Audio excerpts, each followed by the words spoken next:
Welcome back for another one of my videos. Today I wanted to talk about Cococay and tips that I suggest to improve your experience while on the island. These are little things that you can do just to make your experience a little bit easier, a little bit better, and just make your time there a little more enjoyable. My first suggestion when you arrive to Cococay is to arrive early for good beach loungers. When you arrive on the day for Cococay, the doors will open from the ship at approximately 8 a.m. My suggestion is to get off as soon as you can, just because the prime seats right in front of the ocean, right in front of the bay, by the pool, are all going to be the first that are going to be claimed.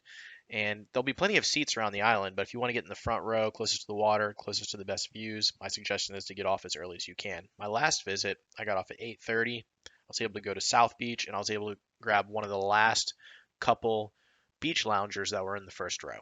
My second suggestion for Cococay starts before you even get off the boat, and that is to not bring your towels from the ship. A lot of times when you go to a port and you want to go to the beach, you'll bring towels from the ship because you have no access to towels once you get to that beach. Cococay is going to be completely different. Cococay is actually going to have towel stations throughout the island, and if you bring them from the boat, that's fine, you can do so, but it's just additional items that you need to carry. And to lighten your load, my suggestion is to leave them on the boat, carry less off the ship, and go to one of the towel stations. You can use your SeaPass card, get issued new fresh towels, and then before you leave the island, my suggestion would be to return them to that towel station so you don't have to carry them onto the boat. My third suggestion or tip is to bring your own snorkel gear to avoid the fee associated with renting equipment. Now, this is something that I did a few years ago. I went on Amazon, I purchased my own snorkel kit. You can do so for approximately the same price it would cost you to rent the equipment at Cococay one time. And not only will you be able to use it at Cococay, but you can use it at other destinations when you go to the beach. There's lots of stops, cruise, where you can typically use snorkel gear and enjoy the beach that's around you. Something else to mention with the snorkel gear is I do not bring my own life vest. Now, when you rent the snorkel equipment, they will provide you a little life vest that you can actually blow up and it'll inflate, and you can deflate it or inflate it. You can choose to rent just that if you want to, or if you wanted to use one of the free life jackets that are on the ship, you can find them at various locations throughout the island. The easiest place to find it would be at Oasis Lagoon at the pool. There's going to be a rack with all the different life vests on them. Some of them are going to be for kids, but there will be some that are going to be large enough for adults. So if you just wanted to use that, do that for free and avoid having to rent a life vest if you needed one. Obviously, if you're a strong swimmer and you don't want to have a life vest, you have that option as well.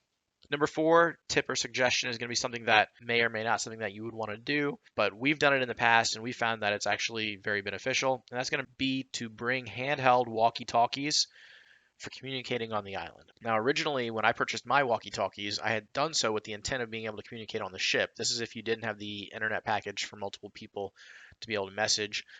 Now since then, Royal Caribbean has changed it to where you can actually go in their app and you can message each other without owning the internet package. But with that being said, when you're on the island, yes, it does have internet on the island that is from the ship, but in my experience, if you get to some of the further locations, your internet's not going to be as reliable. So we actually really enjoy, and it actually works really well to have walkie-talkies on the island. You can communicate throughout the whole resort. There's nothing to block signal. There's no like metal to go through or trees to block it. And it's actually something that's fun for my children. Now, our one child is now 18, but a couple years ago when she was 16, it was very beneficial to have that to be able to communicate and say, "Hey, where are you? What are you doing?" And be able to reach them whenever we needed to, or they could reach out to us and ask where we were. My youngest one, who's 8, couple years ago was 6. He doesn't obviously go off on his own, but he did like it when we were around Oasis Lagoon. Him and his friends would just play with them and be able to communicate with each other. But from a more practical standpoint, it was a good way to be able to communicate on the island, whether it be with other families or with your children, without having to purchase the internet package or rely on the internet when it might be unreliable throughout the island.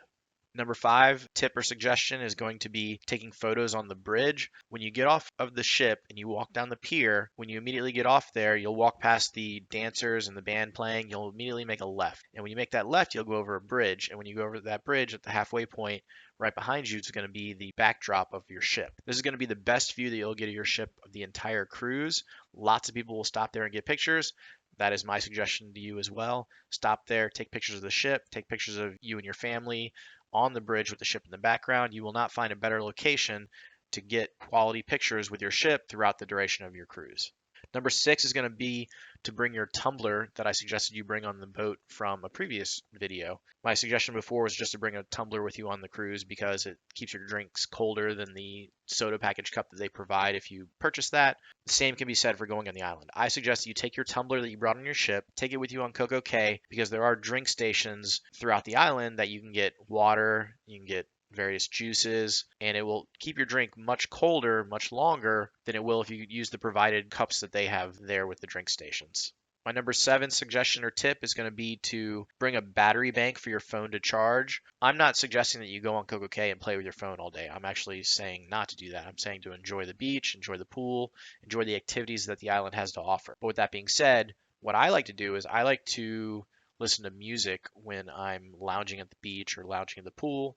So a lot of times that'll drain the battery on your phone. So I'll bring a battery bank, I'll have that plugged into my phone to make sure that I keep enough juice to be able to listen to my music throughout the day. Or if you wanted to be on your phone, you can do that too. And your battery bank is going to be very helpful because you're not going to have outlets on the island to be able to plug in your phone and get it recharged. My number 8 suggestion or tip is to enjoy the chicken sandwich and the funnel cakes from the Snack Shack. I've been to Cococay multiple times.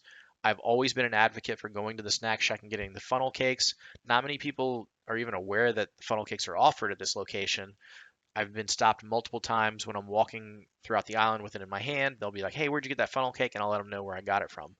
Now, one mistake that I've made is I've never tried the chicken sandwich. I'm telling you to try it because I've seen numerous videos where people are raving about how good the chicken sandwich is that Royal Caribbean offers on Cococay Island. I'll be sure the next time I go to try it, but from my experience, I will say for sure try the funnel cake.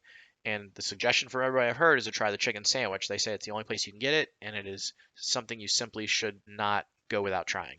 This is just a quick video to give you several tips and suggestions that I would suggest for your time on Cococay. These are some of the suggestions and tips that I thought of that can make your Royal Caribbean Cococay trip a little more enjoyable, a little easier. But I actually had one last suggestion that's not going to be for us as the consumers, but it's actually going to be for Royal Caribbean, the provider. Now, I talked about this last time that I went to the island with my wife. I think that Royal Caribbean is missing a great opportunity to enhance the experience on Cococay, and that is because they leave the island too early.